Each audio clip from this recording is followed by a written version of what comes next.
I'm Hassan. Well, they call me Has as a short.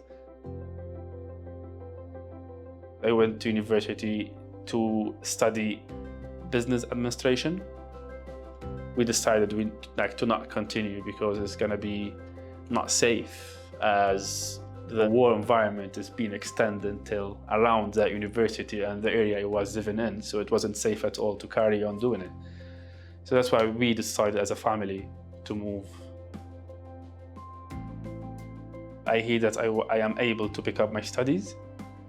I did all the qualification it needs, I need all the requirement it needs, and then I went to start studying in Swansea, specialized in HR, human resources management. And so you start thinking okay, what is next? Or you kind of set up your plans. So when I was browsing online to find something that would interest me, and one of the things that was CCHA to get people into housing, and this was an HR opportunity as well. So it's everything what you need is in there, so you just need to apply.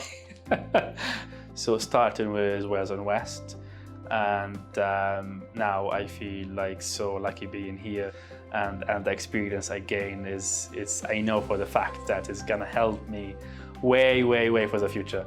It's comparing when I first joined here, it was hard to know where I am going or what I am expecting, or it's kind of everything is being planned, and but the feeling that you need to start somewhere so you can be somewhere. It's a life balancing and life changer and a lifesaver as well, I can say.